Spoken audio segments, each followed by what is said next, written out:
سجل جب مہرالنساء کی diary Timur Pasha کے سامنے جا کے پھینکتی ہے تو مہرالنساء کی ڈائری کو دیکھتے ہی تیمور پاشا کے دل میں جیسے برسوں پرانے زخم جاگ پڑتے ہیں۔ تیمور پاشا کو تو اس ڈائری کی کب سے تلاش تھی اور اس ڈائری کی خاطر تو وہ اپنی تمام دولت تک لٹانے کو تیار تھا۔ بہرحال ابھی تیمور پاشا مہرالنساء کی ڈائری کی طرف دیکھ ہی رہا ہوتا ہے کہ سجل جیسے پھٹ پڑتی ہے اور تیمور پاشا سے کہتی ہے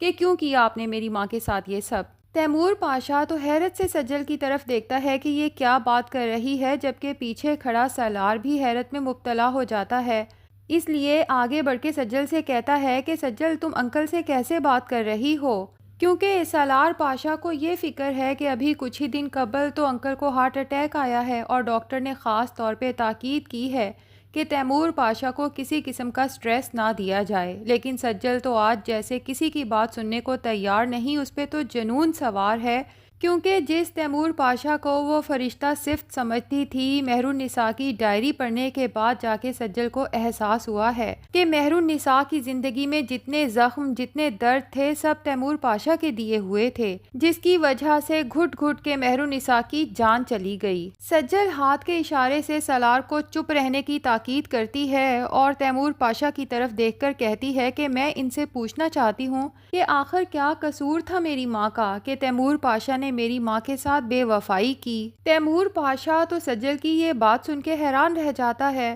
کہ وہ اور مہرالنساء سے بے وفائی، ایسا بھلا کیسے ہو سکتا ہے؟ ہاں، البتہ وہ اس بات پہ ضرور پریشان ہے اور وہ چاہتا تھا کہ کاش مہرالنساء زندہ ہوتی تو میرے سوالوں کے جواب دیتی کہ آخر وہ تیمور پاشا سے اتنی دور کیوں ہو گئی تھی۔ اسی لیے وہ ڈائری اٹھاتا ہے، اپنے اسٹڈی روم میں جاتا ہے اور ایک ایک ورق پڑھتا جاتا ہے۔ سارے راز تیمور پاشا پہ کھلتے جاتے ہیں کہ مہرالنساء اور تیمور پاشا کے مابین یہ تمام غلط فہمیاں دراصل ارجمند کی پیدا کی ہوئی تھیں۔ ارجمند اس قدر بھیانک کھیل کھیل سکتی ہے، تیمور پاشا کو اس بات کا اندازہ نہیں تھا۔ جو زخم ارجمند کی وجہ سے مہرالنساء کے دل پہ لگے ہیں، ان کی بھرپائی تو شاید کبھی بھی نہ ہو پائے۔ بہرحال تیمور پاشا فیصلہ کر لیتا ہے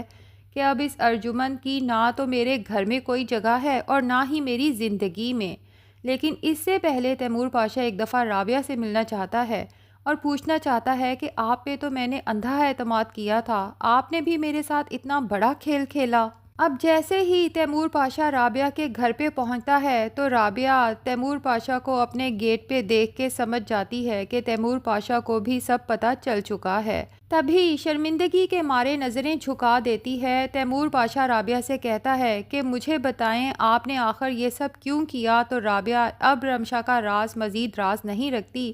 تیمور پاشا کو ایک ایک بات بتا دیتی ہے کہ میرا قصور ضرور ہے، لیکن میں اپنی ممتا کے ہاتھوں مجبور ہو گئی تھی، کیونکہ رمشا نے مجھے کہا تھا کہ اگر میں نے سجل بنا کے اسے آپ کے گھر نہ بھیجا تو وہ اپنی جان دے دے گی۔ بہرحال تیمور پاشا کہتا ہے کہ آپ کا گناہ اتنا بڑا ہے رابعہ جی کہ دل تو چاہتا ہے آپ کو ایسی سزا دوں کہ ساری زندگی یاد رہے، لیکن میں اپنا معاملہ اللہ کے سپرد کرتا ہوں، اس کی سزا آپ کو اللہ کی عدالت سے ملے گی۔ اور پھر غصے کے عالم میں گھر واپس جاتا ہے، رمشا کو اپنے کمرے میں بلواتا ہے اور اسے کہتا ہے تمہیں کچھ اندازہ بھی ہے کہ تم نے اپنی لالچ کے ہاتھوں مجبور ہو کے کس قدر گھناؤنا کھیل کھیلا ہے؟ جی تو چاہتا ہے یہیں کھڑے کھڑے تمہیں گولی مار دوں۔ رمشا کے تو پاؤں تلے سے جیسے زمین سرک جاتی ہے، لیکن یہاں بھی رمشا ہے جو ابھی تک اپنے ڈراموں سے باز نہیں آتی۔ اسے تو یہ فکر لاحق ہو جاتی ہے کہ ایک طرف تو اس کا راز کھل چکا ہے، دوسری طرف یہ عیش و عشرت، شان و شوکت اس سے چھن جائے گی۔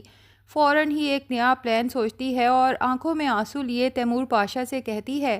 کہ پاپا میں نے یہ سب کچھ دولت یا لالچ کی وجہ سے نہیں کیا، میں نے تو یہ سب ایک باپ کی محبت حاصل کرنے کے لیے کیا تھا۔ لیکن اب رمشا کا کوئی ڈرامہ تیمور پاشا پہ اثر نہیں کرتا، اس لیے رمشا سے کہتا ہے کہ اب میں مزید تمہاری شکل اس گھر میں دیکھنا نہیں چاہتا، جتنی جلدی ہو سکے اپنا سامان باندھو اور یہاں سے دفع ہو جاؤ۔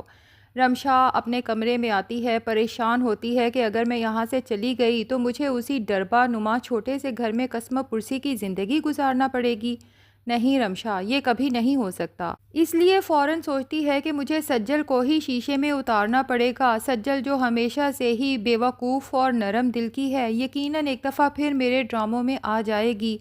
اسی دوران سجل کمرے میں آتی ہے اور رمشا سے کہتی ہے کہ تمہارا سارا راز کھل چکا ہے رمشا، میں تمہارا ہر جھوٹ مکر و فریب برداشت کرتی آئی اور اس پہ پردے ڈالتی آئی، لیکن اب جو کچھ تم نے کیا ہے، جتنا بڑا جھوٹ تم نے بولا ہے، میں زندگی بھر تمہیں معاف نہیں کر سکوں گی۔ رمشا سجل کے آگے منمناتی ہے کہ سجل مجھے یہاں سے نہ نکالو، ہم دونوں بہنیں بن کے بھی تو یہاں رہ سکتی ہیں۔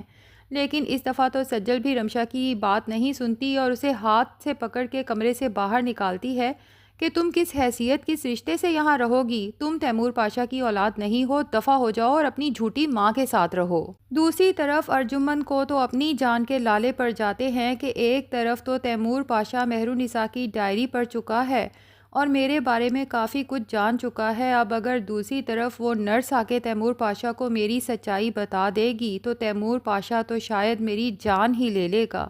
اسی لیے سیمی کو بلواتی ہے اور اسے اچھی خاصی رقم دیتے ہوئے کہتی ہے کہ اپنے شوہر سے کہو اس نرس کو جلد سے جلد غائب کرنا ہے اور مار مار کے اس کا وہ حشر کر دو کہ ساری زندگی اپنے گھر سے بھی نکل نہ پائے۔ سیمی کو تشویش ہوتی ہے کہ آخر اس نرس کے پیچھے ایسا کون سا راز ہے کہ ارجمن میم اتنی بڑی رقم دینے کو تیار ہیں، تو سیمی فیصلہ کر لیتی ہے کہ ایک دفعہ اس کا شوہر اس نرس کو گھر لے آئے، اس کے بعد سیمی خود اس سے سارے راز پتہ کرے گی۔ ایک طرف تو سیمی نے ارجمن سے اتنی بڑی رقم لی ہے، دوسری طرف ارجمن کے تمام راز تیمور پاشا کو بتا کے اس سے بھی بڑی رقم وصول کرنے کے خواب دیکھ رہی ہے۔ اب ارجمن اپنی دوست افشین کو کال کر کے بتاتی ہے کہ فائنلی میں نے اس نرس کو ٹھکانے لگانے کا بندوبست کر دیا ہے، بس دعا کرو کہ اس دوران وہ تیمور پاشا تک نہ پہنچ پائے۔ اتفاق سے سالار کمرے کا دروازہ کھولتا ہے اور کچھ نہ کچھ حد تک بات سن لیتا ہے تو ایک دم سے پریشان ہو جاتا ہے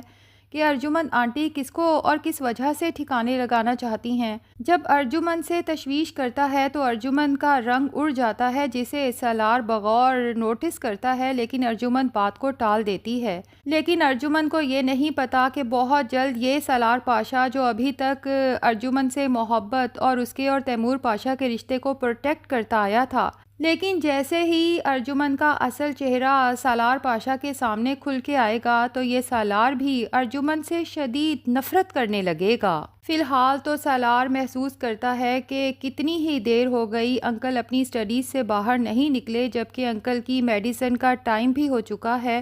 تو اسے بہت پریشانی ہوتی ہے اور احساس ہوتا ہے کہ یہ سب سجل کے چیخنے چلانے کی وجہ سے ہوا ہے۔ اسی لیے سجل کے پاس جاتا ہے اور اسے سمجھاتا ہے کہ اسے انکل کے ساتھ اس طرح سے اس لہجے میں بات نہیں کرنا چاہیے تھی، تو سجل سالار سے کہتی ہے